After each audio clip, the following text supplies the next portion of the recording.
même en accueillant ton frère avec un visage souriant. Ahmed Amin dit dans son Faïd el-Khatar, la surabondance de l'esprit, « Ceux qui sourient à la vie ne sont pas seulement heureux de leur sort, mais ont plus de volonté de travail, plus d'aptitude à assurer des responsabilités, plus de capacité d'affronter les difficultés et résoudre les problèmes. Et ils accomplissent de grandes œuvres qui leur sont bénéfiques ainsi qu'aux autres. »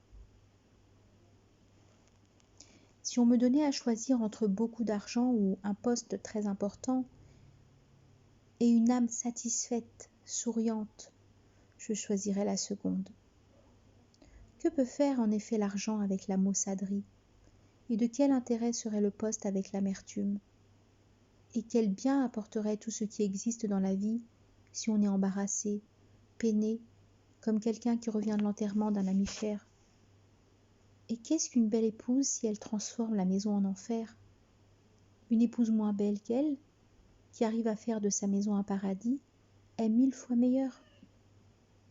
Et le sourire n'a de valeur que lorsqu'il se dégage de ce qu'il y a d'exceptionnel dans la nature de la personne. En effet, les fleurs sourient, à l'instar des forêts, des océans, des fleuves, du ciel, des étoiles et des oiseaux. D'ailleurs, l'être humain est de nature souriante. Il n'y a que la cupidité, le mal et l'égoïsme qu'il rencontre qui le rendent maussade. Il est ainsi une discordance dans l'harmonie des notes de la nature. Et de là, il ne voit pas la beauté. Du fait de la maussaderie de son esprit, il ne voit pas non plus la réalité de la souillure de son cœur. Toute personne voit la vie à travers son travail, sa pensée, ses impulsions. Si son travail est bon, sa pensée propre et ses impulsions saines, sa vision de la vie en devient pure et de ce fait, il voit la vie belle telle qu'elle a été créée. Sinon, sa vision s'obscurcit, son tempérament se noircit, et il voit toute chose noire, ténébreuse.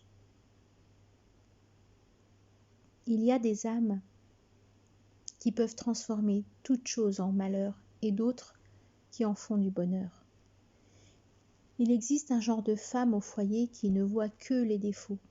Ainsi, cette journée sera obscure parce qu'une assiette a été cassée, que le cuisinier a mis trop de sel dans un certain plat, qu'elle a remarqué un bout de papier par terre dans la chambre. Elle s'énerve alors, s'agite, profère des insultes, tout le monde présent paye, et c'est une des flammes du feu. Il y a aussi parmi les hommes celui qui s'emporte, se cause du dépit ainsi qu'à son entourage, pour une parole entendue et comprise à sa façon, une affaire futile qui lui est arrivée ou qu'il a faite, une perte quelconque, un gain attendu qui n'est pas parvenu, et toute la vie devient noire autour de lui et de ceux qui l'entourent. Ces gens-là ont un pouvoir d'exagération dans le mal. Ils font d'un pépin une coupole, d'une graine un arbre et n'ont pas la faculté de faire du bien, ne sont pas satisfaits de ce qu'ils possèdent, ni heureux de ce qu'ils ont obtenu, même en suffisance.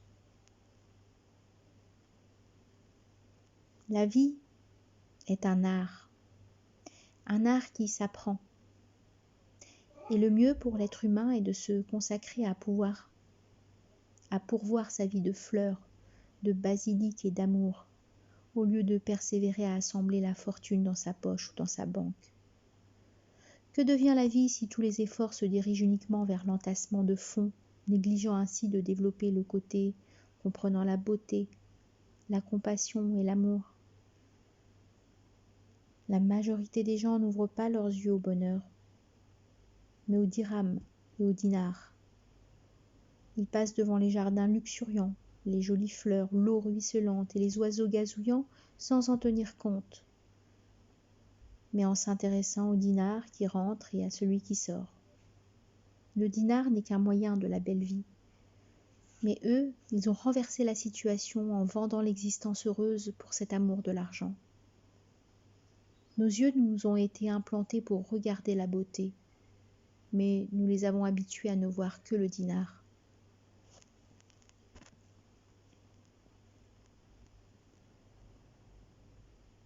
Il n'y a pas pire que le désespoir pour rendre l'âme et le visage maussades. Combats-le donc, si tu veux le sourire. L'occasion est favorable pour toi et les autres. La porte de la réussite est ouverte ainsi qu'aux autres. Habitue alors ta raison à l'espoir et à l'espérance dans le bien futur. Si tu conçois que tu as été créé dans cette vie pour accomplir de petites œuvres, tu n'atteindras dans ta vie que ce qui est insignifiant. Mais si au contraire tu t'imagines que tu l'as été pour une finalité plus importante, tu constateras ta volonté de vouloir briser les limites et les obstacles pour arriver à un large champ et d'objectifs nobles. Ceci existe et est justifié dans l'existence matérielle. Celui qui participe à une course de 100 mètres se sent fatigué après la compétition. Mais celui qui dispute l'épreuve des 400 mètres ne sentira pas de fatigue après 100 ou 200 mètres. L'âme fournit à ta détermination ce que tu lui as tracé comme objectif. Détermine ton but et qu'il soit noble, difficile à réaliser. Ne te décourage pas tant que tu fais chaque jour un nouveau pas pour l'atteindre.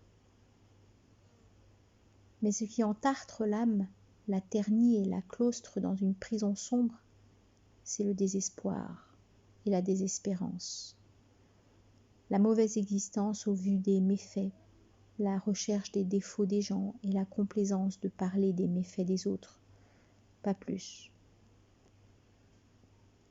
La bonne réussite pour la personne est de tomber sur un bon éducateur qui lui développe harmonieusement ses capacités naturelles, lui élargit son horizon, lui inculque l'indulgence et la grandeur d'esprit, qui lui apprenne aussi que le meilleur objectif qu'il devrait se tracer est qu'il soit une source de bien pour autrui, tant qu'il peut.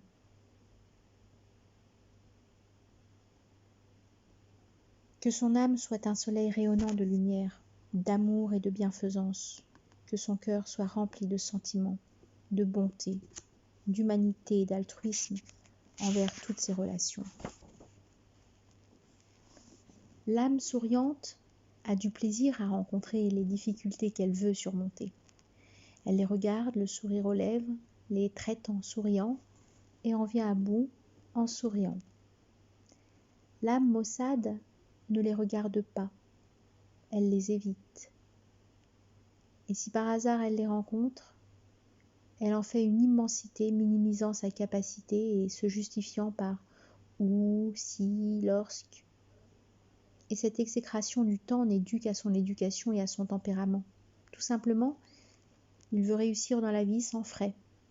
Il voit dans chaque chemin un lion couché, attend que le ciel pleuve de l'or ou que la terre s'ouvre sur un trésor caché. Les difficultés de l'existence sont relatives. Toute chose est très difficile chez une âme très petite. Il n'y a pas de complications importantes pour une très grande âme. Alors que l'importance de l'âme forte augmente en affrontant les problèmes, la maladie de l'âme faible évolue en fuyant les difficultés, qui sont comme le chien mordant. S'il voit que tu as peur de lui et que tu te mets à courir, il se met à aboyer et à te poursuivre. Si au contraire il s'aperçoit que tu te moques de lui, que tu ne lui accordes aucune importance et que tu fais briller tes yeux en sa direction, il te laisse le champ libre, se blottissant dans sa peau. Ensuite, il n'y a pas chose plus mortelle pour l'âme que d'avoir des sentiments de bassesse, d'insignifiance, d'infime valeur, qu'il est impossible qu'une bonne action puisse lui être attribuée et qu'on ne doit attendre aucune bienfaisance de sa part. Cette impression de bassesse fait perdre à la personne la confiance en soi et la foi en sa capacité.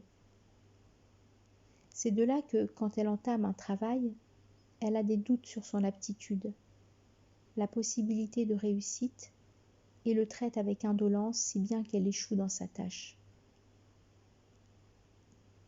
La confiance en soi est une très grande vertu dont dépend tout succès dans la vie.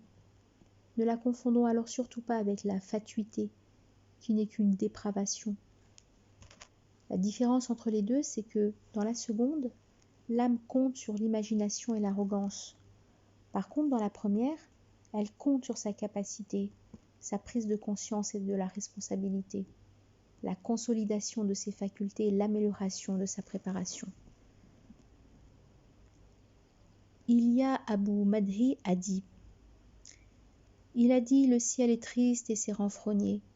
J'ai dit, souris, la maussaderie dans le ciel suffit. Il a dit, la jeunesse est passée. Je lui ai dit, souris. Le regret ne rendra jamais la jeunesse partie. Il a dit, celle qui était mon ciel, en amour, est devenue un enfer pour mon esprit. Elle a trahi ses promesses après que je lui ai offert mon cœur. Est-il possible que je souris? J'ai dit, souris et sois heureux, si tu l'avais eu, tu serais resté souffrant toute ta vie. Il a dit, le commerce est dans un conflit énorme, comme le voyageur auquel la soif a failli dire périt, ou une jeune femme tuberculeuse ayant besoin de sang qui, en haletant, expectore des hématies. J'ai dit, souris, tu n'as pas causé son mal et sa guérison peut être alors si seulement tu souris. Est-ce possible qu'un autre que toi soit criminel et que tu te couches, craintif comme si c'était par toi que le crime fut commis? Il a dit, les ennemis autour de moi ont élevé leur voix. Devrais-je insister alors qu'ils m'entourent, mes ennemis? J'ai dit, souris, ils ne te chercheront pas par leur bassesse, sauf si tu ne leur es pas plus digne et plus affermi. Il a dit, les signes des fêtes sont apparus m'exposant des jouets et des habits, et j'ai pour les amis une obligation nécessaire, mais ma main ne possède aucun sou dont elle jouit. J'ai dit, il te suffit d'être encore vivant, et tu n'es pas complètement dépourvu d'amis. Les nuits m'ont fait boire de l'amertume. J'ai dit, même si c'est amer, souris. Peut-être qu'un autre te voyant fredonner, fredonnera lui aussi et oubliera ses soucis. Gagnerais-tu par l'ennui de l'argent ou perdrais-tu un butin quand tu te réjouis? Oh mon ami, il n'est pas utile que tes lèvres se fendent et que ton visage soit meurtri. Souris, les étoiles scintillent dans la nuit, et c'est pour cela que les étoiles nous sont chéries.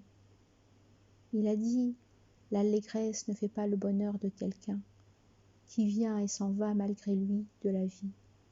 J'ai dit, souris, tant qu'il y a entre toi et la mort un empan, car après le sourire sera parti.